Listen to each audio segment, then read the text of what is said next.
Real Madrid remporte son match de Liga à domicile 4-0 contre Elche. Forcément, contre les derniers, fallait forcément s'attendre à un Real Madrid dominateur. Le Real Madrid aujourd'hui qui n'a pas eu le moindre problème contre une équipe qui n'a même pas cadré la moindre frappe ou même pas une frappe à tout casser pendant 90 minutes. Mais un match qui était maîtrisé, qui était bon dans l'intensité, dans la production du jeu. Un Real qui finit sur un clean sheet, qui marque 4 buts, donc c'est parfait pour la confiance. Mais quand même, un petit bémol, le Real à des moments était même un peu trop facile, n'a pas pu marquer un 5e, 6e, 7e but forcément, on va pas être trop gourmand, 4-0 c'est déjà très bien, mais en tant que supporter madrilène, quand tu vois déjà qu'il y a 3-0 à la mi-temps, que Benzema a raté quelques occasions, que Rodrigo aussi, que d'autres joueurs auraient pu marquer comme Valverde ou encore Asensio qui a pu marquer au moins un deuxième but ce soir, c'est quand même ce petit regret de se dire que ça aurait pu être une véritable goleada, tu vois. Après globalement, déjà défensivement, il n'y a rien à dire. La défense aujourd'hui au niveau individuel et collective a été du béton simplement. La moindre attaque de Elche, la moindre tentative d'incursion dans notre surface ou notre moitié de terrain, c'était catastrophique pour eux. On les bloquait directement, on coupait la moindre ligne de passe, on était directement présent au duel. Il y a quand même eu sur le match quasiment 70% des duels remportés par le Real, sans compter le fait qu'on a eu plus de 70% de possession du ballon, donc c'est quand même plutôt énorme. Aujourd'hui c'était un no-match carrément, hein, au niveau de la production, la possession, des duels, la défense, l'attaque, c'était tranquille. On a un Real qui, on espère, sera encore plus dominateur dans les prochains matchs, même si là forcément il y aura plus d'opposition qu'aujourd'hui, mais là Elche n'a malheureusement pas existé. On a plus fait tourner le ballon qu'autre chose, on s'est amusé avec des combinaisons à une de touche de balle, mais un Real Madrid qui a été très créatif, qui a été fluide et vraiment qui a créé quelque chose qui est dans la lignée de certains matchs très intéressant. C'était plus le Real Madrid qu'autre chose encore aujourd'hui, mais forcément on s'attend à voir encore plus de choses, plus d'efficacité surtout, parce que moi le 4-0 je suis très content, mais comme je le répète au début, moi j'aurais bien aimé que ça finisse à 5, 6 ou 7-0. Forcément, en question de goal average, question aussi de prendre de la confiance. Ce qui est bien, c'est qu'Ancelotti a pu faire tourner, a pu reposer au début du match Kroos qui n'a pas joué aujourd'hui, il a reposé Modric qui est rentré en cours de match et qui t'a mis une lucarne magnifique au bout de 15-20 minutes de jeu pour lui.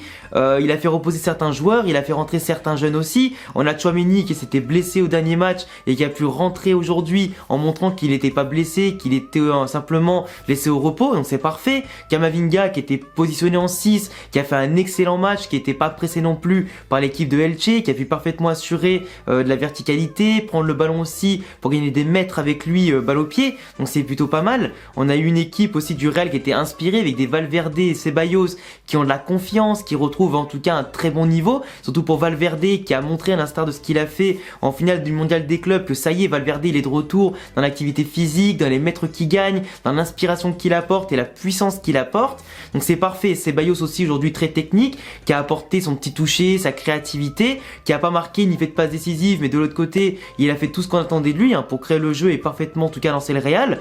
Asensio justement, on peut que le féliciter parce qu'aujourd'hui il a aussi été excellent, en tout cas dans tous ses touchés de balle. Il a été peut-être plus discret au fur et à mesure que le match avançait, mais en première mi-temps il a été exceptionnel, il a été très bon, c'est lui-même qui se crée son propre but pour le 1-0, donc il lance parfaitement le Real Madrid avec son petit jeu là, avec sa conduite de balle pied gauche qui décolle quasiment pas de son pied, il t'avance, il perd pas le ballon, il multiplie les dribbles et d'un seul coup il met une petite frappe placée pied gauche comme on le connaît si bien. D'habitude c'est en puissance, cette fois-ci c'était bien placé en finesse, donc parfait, et dans la lignée un petit peu de ce qu'il a aussi fait ces derniers temps. Asensio, on retrouve vraiment un Asensio en confiance qui apporte des choses au Real Madrid, donc c'est parfait. Devant Rodrigo qui était positionné à gauche vu que Vinicius n'était pas là, suspendu avec accumulation de cartons jaunes, il a fait un très bon match. Alors là il n'y a rien à dire, Rodrigo c'est vraiment le petit talent, la petite étincelle de créativité, le petit brésilien finalement qui apporte toute sa vivacité et toute sa classe aussi sur le côté. Et on sait très bien que Rodrigo, que ce soit en pointe, à droite ou à gauche,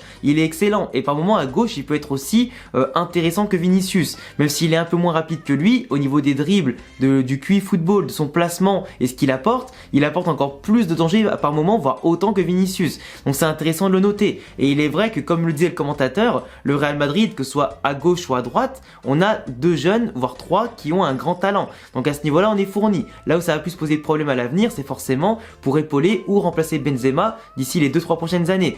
Rodrigo qui était excellent, qui provoque le penalty, qui aurait pu marquer au moins 1 ou 2 buts ce soir, et c'est un petit peu ça qu'on va lui reprocher, c'est qu'il se procure beaucoup d'occasions, il crée beaucoup de choses, mais il faut aussi finir. À l'instar de Vinicius, faut les finir.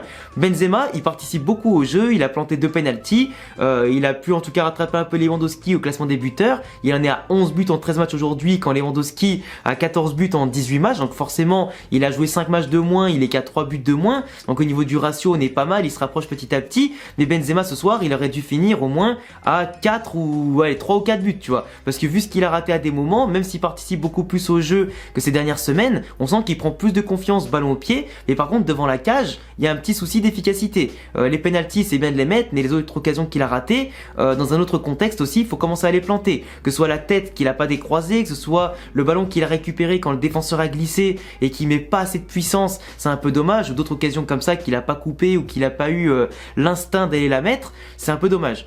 Manquer un peu de puissance à des moments. Sinon globalement l'effectif, là j'ai fait un petit peu individuellement pour les joueurs du milieu de terrain et devant, mais globalement l'équipe, que ce soit offensivement ou défensivement, on a été parfait. Lounine il a pas été inquiété, nos milieux de terrain ils ont fait ce qu'ils avaient à faire, en tout cas avec leur technique et la différence de puissance et créativité et de technique, forcément ils n'étaient pas inquiétés. Le pressing de Elche il était très faible, même quand ils défendaient à 11 derrière, les mecs on les baladait de tous les côtés, donc globalement c'était un no match. C'était un no match, donc 4-0, un but d'Asensio, doublé de Benzema sur penalty, un but de Modric. On a vu du grand Real Madrid, on a vu des centres, des occasions, on a vu en plus les coups de pied arrêtés. Par contre c'est aussi encore une fois le bémol, on les tire super mal, ou du moins pas assez bien. C'est un peu dommage parce que ça pourrait apporter un peu plus de polyvalence au jeu du Real.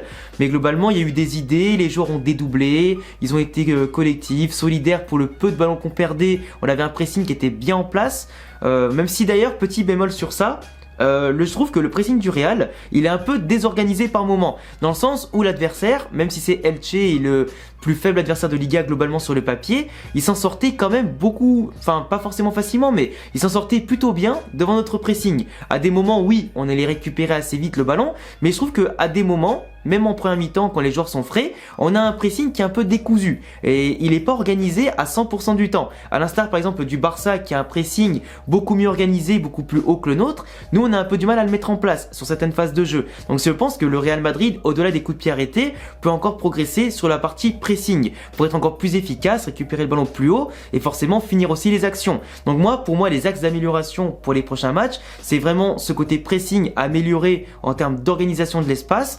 Bien sûr l'efficacité pour planter encore plus de 4 buts, etc. On récupère petit à petit la solidité défensive qu'on avait perdue depuis janvier, donc c'est plutôt bien. Et voilà, faut récupérer un petit peu tout ça et ça serait plutôt pas mal. Sinon dommage que le petit Arribas, quand il est rentré sur la fin du match, il n'a pas pu marquer son petit but qui a été bloqué juste avant par la défense. C'est dommage sur sa frappe.